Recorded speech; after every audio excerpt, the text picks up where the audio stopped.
Hey, welcome back to Jason Unleashed. Hi friends, Jason Carter here. I'm your host. Thank you for watching. Happy Friday. Today's show is going to be lit because I have one of the most talented women in television on the show from one of my favorite shows, Saturday Night Live. Nwodim is here. She's going to send the request in just a few.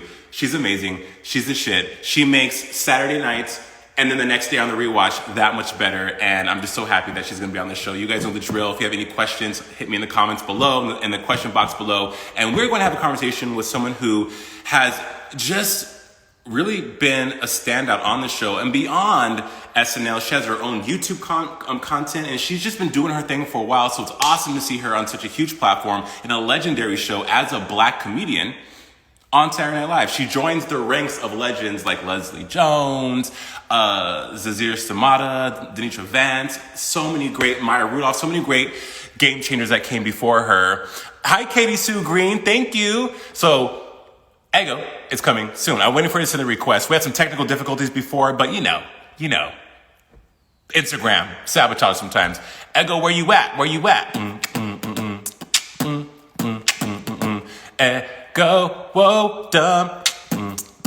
Oh yeah, Derek and Whoopi Goldberg. Whoopi Goldberg. I could, Derek, thank you, Derek. You're awesome. How could I forget freaking Whoopi? What world? Ego, ego, ego, whoa, dumb. It's coming on the show.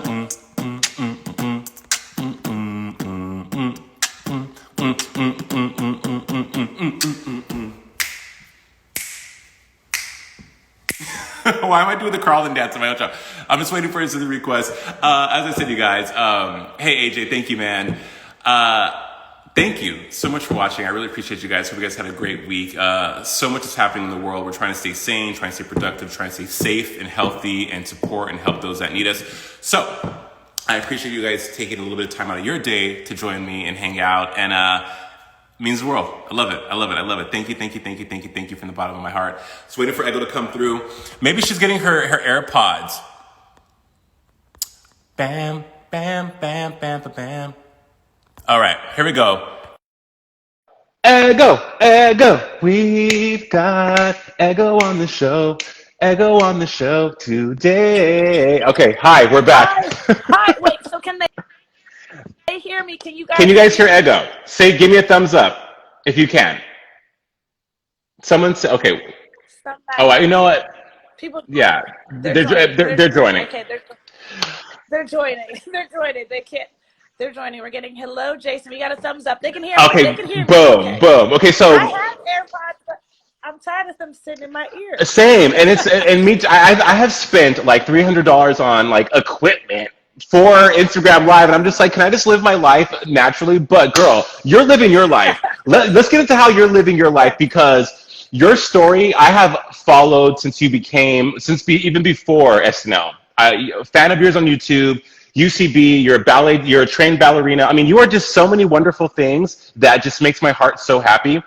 But then, we saw you on Two Broke Girls, a myriad of different television shows, and now you're on SNL and you're killing the game. Take us back to when you got that call. And what did you do with your audition? I was wondering, like, what do you do with an SNL audition for Lauren? Oh my gosh. So when I got that call, I was on the way to pick up my bridesmaid's dress for my brother's wedding that I did not go to because I got SNL.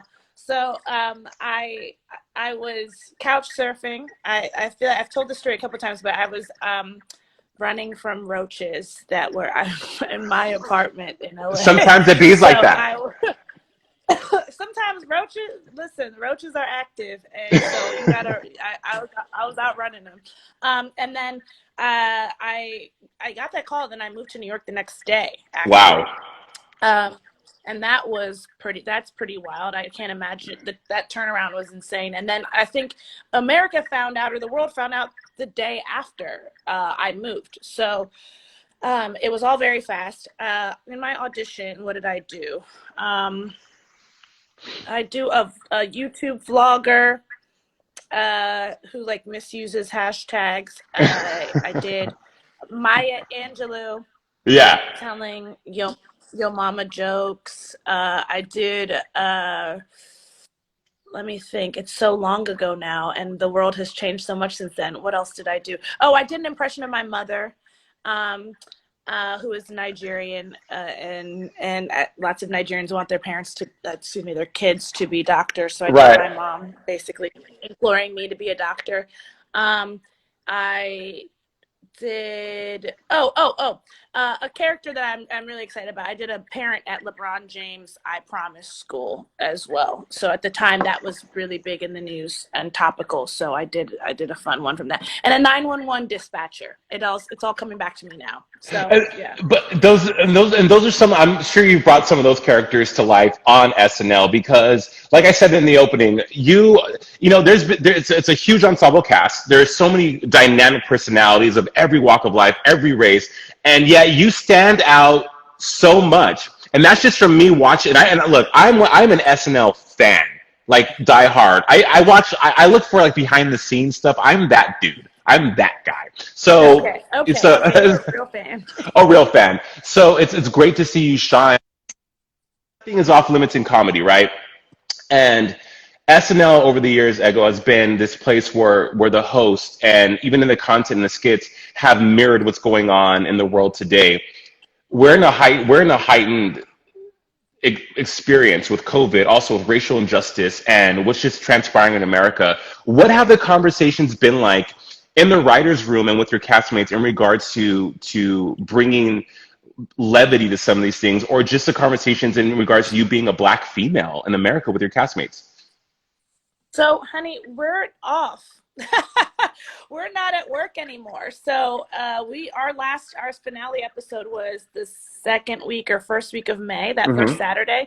So, when the season wraps, we all sort of get to the extent that we can enjoy our summers off and are all off kind of doing our own thing. So, I haven't really talked to many of my castmates about what's happening right now because I think we're all processing in our own ways um, and digesting and learning and trying to be as helpful as possible at this time. So I haven't had particularly too many one-on-one conversations with any of my colleagues about what's going on. So I think everyone's sort of doing their we're on summer break, so sort of doing their own independent processing of everything right now. Yeah, Yeah. that makes sense. That makes sense. When it comes to like for yourself though, with creating a character or deciding what's going to go on in this show for you, has there ever been times where you've had to be like, you know what, this may be a little bit too stereotypical, or are you like, because SNL has been known to really amp up some stereotypes that are funny, especially like Leslie Jones has played a myriad of different characters that were like, I know someone like that. And again, nothing's Yeah. off limits in comedy, but now there's more responsibility to be more present. What's that experience been like for you? Again, so since we're off this summer and everything that's happening, but my experience in general, Yeah. so that we'll see how Prior. things transpire when we get back. But before that, as just being I've been a black woman my whole life. Well, before I was a black girl first, and then I became a black woman. So I am familiar with stereotypes and how damaging they can be. But also at the same time, a lot of my characters I like to base on people like you mentioned Hmm. people I've met or I've seen in the world. I wrote a sketch that with Chris Red and Michael Che that kind of played into stereotypes and subverted stereotypes, and that was very fun at the beginning of my second season, the midday news sketch. So I think you try to use your brain and put yourself in other people's shoes, but largely a lot of my characters come from having seen someone else a behavior in someone else and wanting to kind of like blow that up and play with that. So yeah, and then we have such a writer's room, so there's a number of people who can chime in with their opinion and some insight and thoughts, and so that's very helpful always in comedy, especially when it's not just you.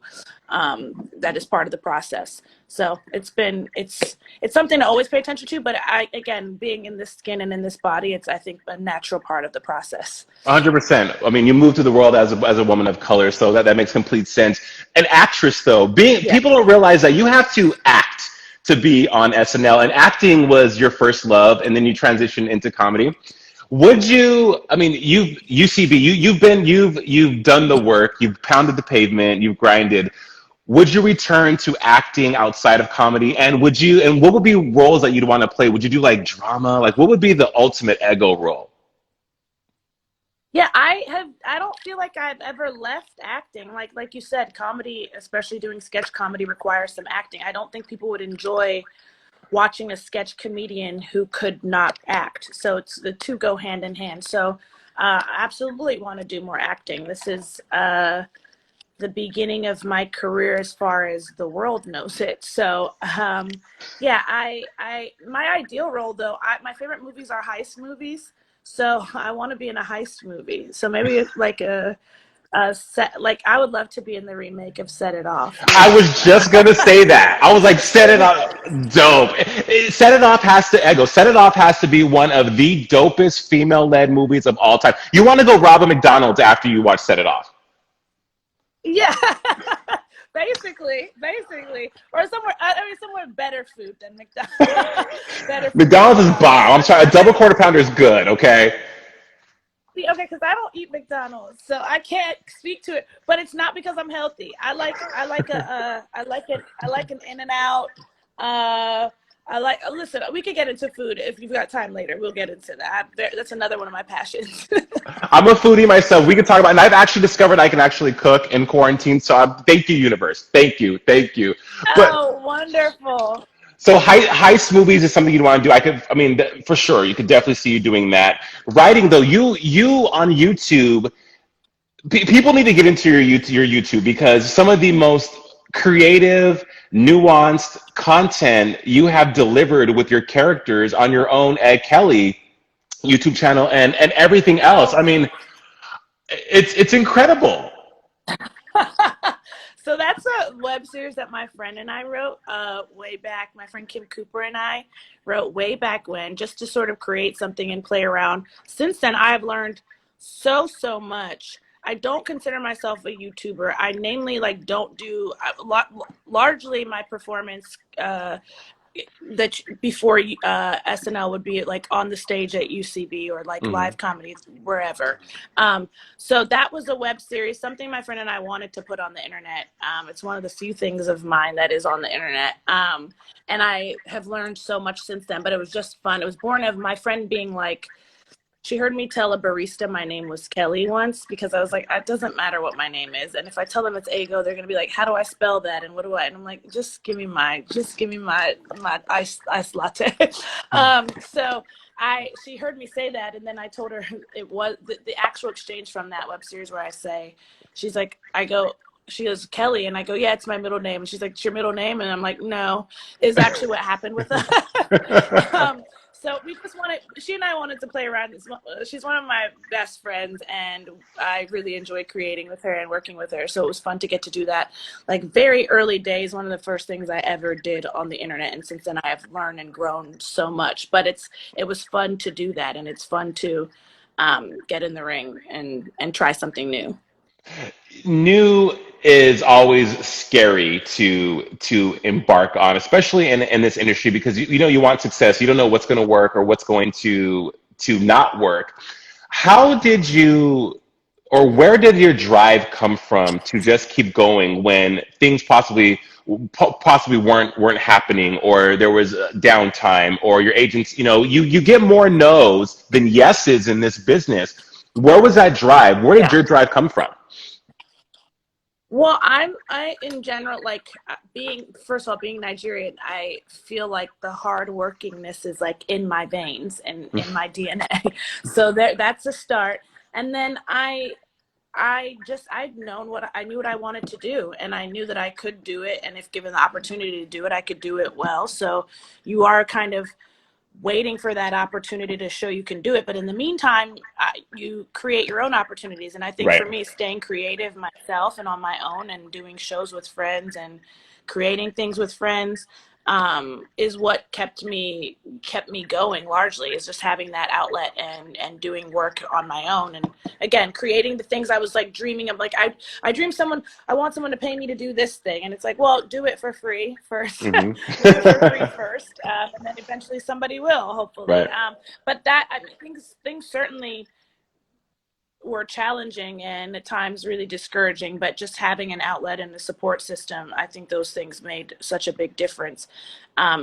Really getting to perform live several times a week helped, and helped me get that out of my system and keep going. So yeah, it's also just I knew what I wanted to do. There was nothing else I wanted to do. So I was in LA and I had been at it for so long. So anytime I wanted to give up, I was just like, well, what are you going to go do that you love as much? But also, fun twist is Chrissy Metz, who is on This Is Us, is my sister's like life friend. So way before she was on This Is Us, it's my sister's life friend. And then she was my she's my agent before she was on This Is Us, which is so cool. And I remember calling Chrissy one day and being like, I think I want to move. And I was going to move to New York. I wanted to, well, now I'm in New York, but I was going to move to New York. And I was like, I think I'm going to move. And she's like, no, stick it out.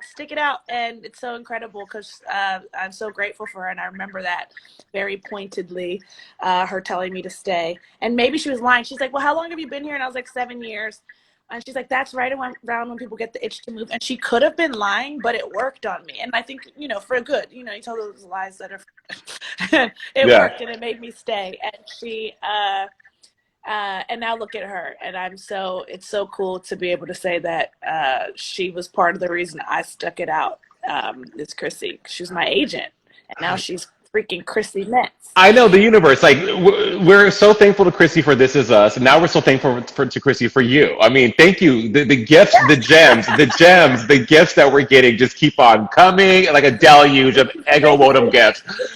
You have great chemistry with everyone you are on camera with and you do a scene with, but I feel like you and Heidi Gardner, there's just something magical about you two. Do you guys have a text chain where you're like, girl, and she's like, girl, and like, girl, do you guys go back and like, is that your ace on set? Heidi is up there as one of my closest friends on the show. And she and I have such a special bond. I'm so grateful for her and her friendship. It's fun. We just connect. We shared a dressing room my first season, and it was her second season, and it was like meeting your new roommate. Like we're not on 8H Monday, Tuesday, and Wednesday, but then Thursday kind of our work moves to 8H, and that's the studio where the show is shot, that actual studio. So Thursday, Friday, and Saturday we're on 8H. So like my first week and my first season, rolling up to my dressing room and being like, our names are on the door. And then I had met her and she had sent me like a congratulatory text, but then rolling up and we had just like we had 30 minutes of downtime that day before the day actually started. And like, we had such a lovely conversation and we've just grown closer by the minute, honestly. And it's so amazing. But I'm close to like I have such really wonderful relationships with so many of my castmates. I feel really fortunate in that way. Like I could name them, but then I'd be like naming basically all of them, and so we don't need to. But that I think that comes across on camera in seasons 44 and 45 as well, because like every season there's something about it, and if you're a consistent SNL watcher, you've seen people come and go, you've seen just the changes a lot. But I think the last two seasons have been some of my favorite because there's just a buoyancy and a jovial energy and a levity on the show. What do you think about the last two seasons that is maybe making it your favorite? There is this beautiful Black Nigerian woman named Ego Nwodim, and every time they say her name in the opening credits, I scream out, Ego Nwodim!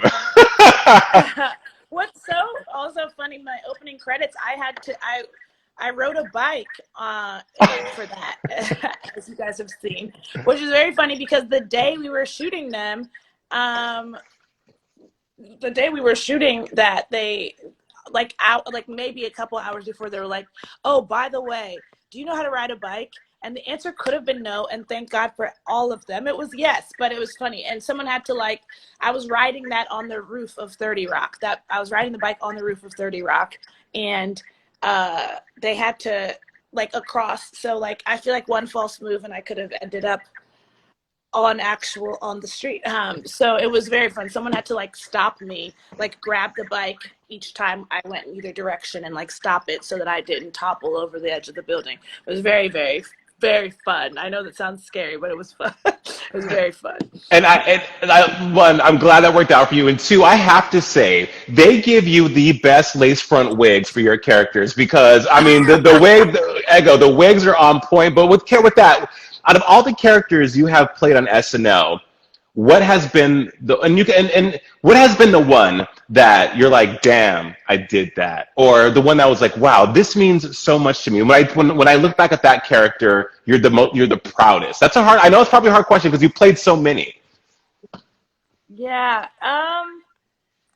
Let's see. I think it's not so much a character. It's my favorite sketch that I've gotten to do that was by me that I brought was being part of that midday news sketch, which was not so much a character. I mean, I was playing these like jovial news anchors with Keenan, Phoebe Waller-Bridge, and Alex and Chris. I that was one of my proudest moments. That sketch, like creating that sketch. It's a sketch idea I'd had for some time, and I'd performed an iteration of it at UCB before I got to SNL. And something I was just very, very proud of when we did that, and it came together so well. And I was like so happy because the audience got it. And yeah, I was very proud of that. And I just got to, for me, it was so fun and satisfying to see all my castmates have such a good time. So like, after we did that sketch, I have a hard time watching myself. And so, but after we did that sketch, I think on Sunday, I was like, I just want to be able to watch my castmates have fun in that one. And I watched that one back, and it was so satisfying to see all of them having fun. So that's probably my proudest. And it's not a character, but so much.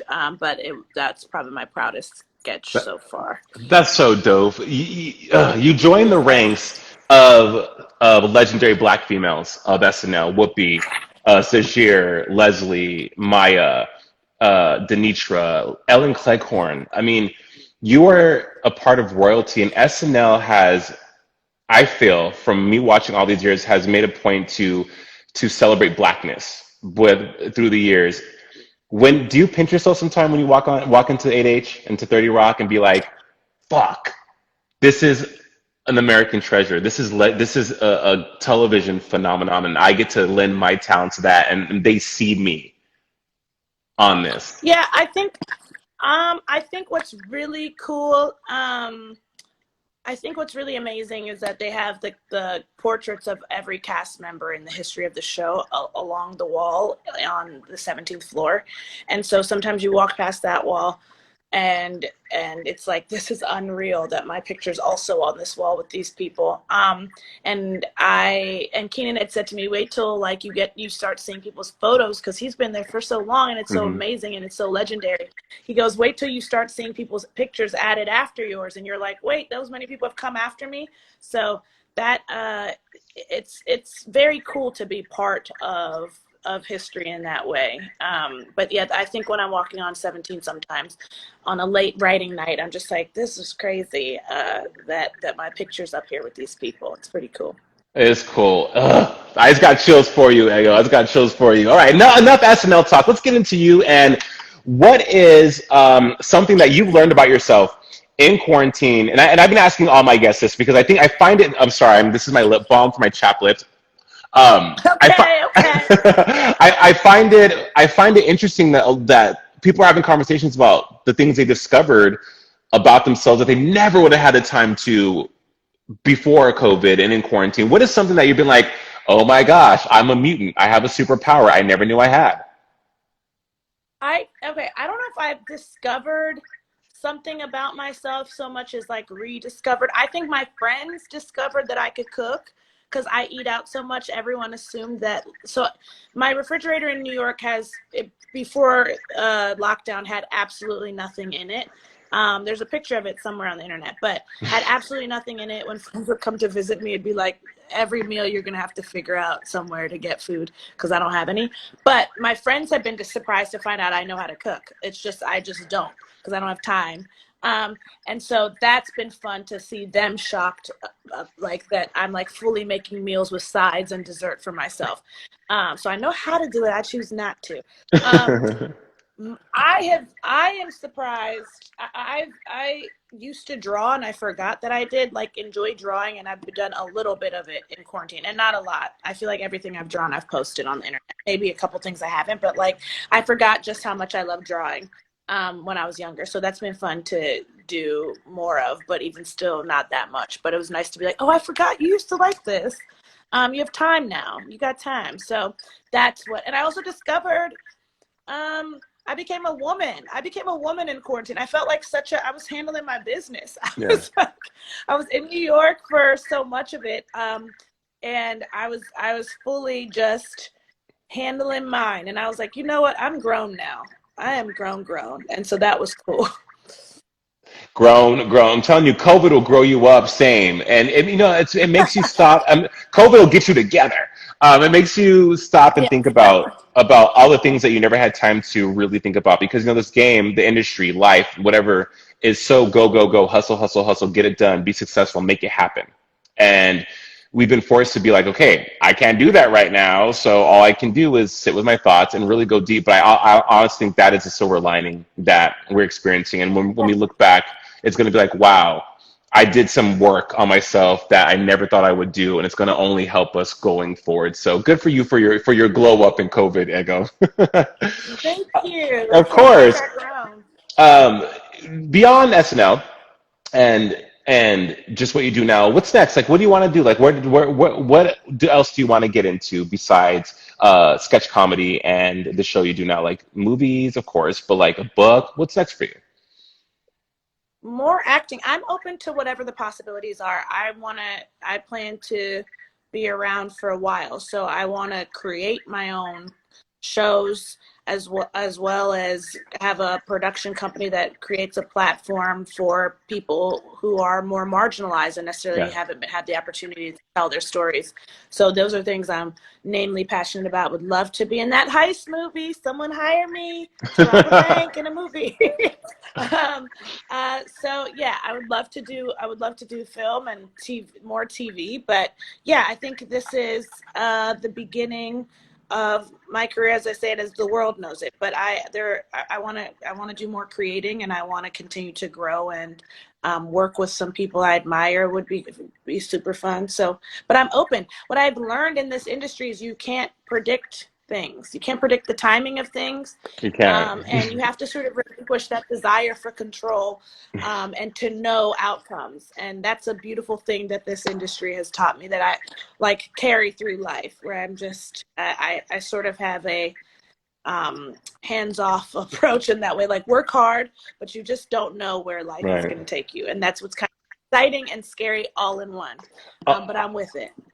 Girl, I think that was a word because that's been something I've been dealing, not so much dealing with, but just been thinking about letting go of outcomes, control, and how you're right. This business works like no other, and no matter how much you want to make something happen, it's only gonna like agents and opportunities and all of that shit. It's only gonna happen when it's supposed to happen at the right time, which will be the right thing for you to move Yeah. into and be awesome. But it's that patience, and Yeah. because we're go-getters, we're overachievers that we're like, well, I have to control because I've been told that I have to make it happen. But sometimes you just got to let go, and it's so hard to do that. It's so hard to let go. Hard. It's really hard. It's very, very hard, especially after, being in school, right? School is so linear. You go from Hmm. elementary school to middle school to high school to college. And then normally, I mean, depending on what your career path is, there might be a specific internship that's going to lead you to the exact job you want. And we're in so many ways conditioned to think that life is linear in that way, but it's Yeah. really not. Yeah. I think we've been to some extent misled in that regard. We Like, it's have. not linear, and we have to be okay with the fact that it's not. And there are dips and heights, and then you might find yourself on a totally different path. And to be okay with that and be open to that, I think is so, so important. So I And like to, I mean, I know where I'd like to end up, but how I end up there, I intend to do the work. But what in the timing of it, I'm not really yeah. in control of that. Yeah. But I'm grateful to know what I'm passionate about and what I want to do. So, yeah. And that's a blessing because a lot of people don't. You're a Baltimore girl, and I does you are a Be More girl. Be More show you a lot of love. okay, to be honest with you, I, they say don't read the comments, so I don't read the comments. So I can tell you, honey, I can tell you they might be, and if they are, thank them for it, and if they're not, thank you for that as well. I don't, I don't read comments really. I Good for try not you. to. Way to protect For your my mental mental health. and my spiritual health. Girl. Yeah, like I don't really. Yeah, I don't. So they might be showing love, and I truly, if they are, thank you so, so much. Like I'm a proponent of putting love out into the world, but I don't know. I haven't been home in some time because I've been on lockdown. So yeah. Hey, it is what it is. I want to shout out to everyone in the comments. They are celebrating the hell out of you right now. They say you need to do a master class. Um, they loved all your sketches. What? I'm being fierce. How about that? Ego Wodum. I'm being fierce. Okay. Damn it. We'll Okay. wait. Okay. Let's take a question from the viewers real quick. So Olivia Powell 22 says, "What was your favorite host and musical guest on the show?" I don't know because it all sort of blends, and I'm not saying that to be PC. I'll say there are people who've like stuck out as their energy is kind of contagious. I remember Harry Styles when he came, he kind of felt like he was part of the cast. He Yeah, felt like he was part of 100%. the cast from day one. For us too at the table read, we were all like, "Damn, Harry, okay." Also Okay, Halsey. Harry wants to be a. Yeah, I mean they're all amazing. They really are, and it's amazing to be there. So when people ask that, that's such a tough question that I find near impossible to really answer because they're mostly all so freaking lovely and amazing and bring their A game. But yeah. Love it. I'm gonna let you go because I know you're booked and busy. But before we go, if before we go though, any advice for those that are wanting to get into comedy and what advice would you give to someone that came up to you and said, "Yo, Ego, I'm feeling lost and I don't know what to do." What did you do in those times? What would you tell them? Well, that's a several part question. So, advice I'd give to somebody who wants to get into comedy is the resources are at your fingertips as far as knowing the path that some of people you admire took. Read interviews and Wikipedia. I used to Wikipedia the heck out, but also knowing that everyone's path is going to be different. Everyone's Yeah. path is going to be different, and you have to come to terms with that and be okay with that, and know that and celebrate that about yourself. Your path isn't going to look like anyone else's path. And so, also if you're feeling down and discouraged, know that that's also part of the journey. It wouldn't really be a noteworthy one if you didn't take some relatable dips. So Yeah. it's part of the journey. And as long as you know what you want to do, you know how to head in that direction. So I would say to be open to change and adapting. And I mean, taking breaks and taking care of yourself if need be as well. So, Yeah. yeah, but if you know what you want, go after it. And if you try one way and that doesn't one road and that doesn't work, be okay with taking another road or re-strategizing. But yeah, I'm wishing anybody who's got a dream to achieve, they're wishing you good luck and good fortune. And we receive it. Yes, we are receiving the Yes. Ego good fortune. Ego, it has been an Yes. honor. Thank you. It has been an honor and a pleasure and just a joy to chat with you today. Thank you for just being dope. Thank you for Oh, making Saturday nights and also me rewatching it on Hulu the next day, the shit. And all the best to you. All the best. Thank you. Thank you so much. Thank you for having me, Jason. It was so nice talking to you. And thank you for everyone watching and commenting. Appreciate you guys. All Absolutely. right. You stay safe. See you soon. See you soon. Bye. Bye.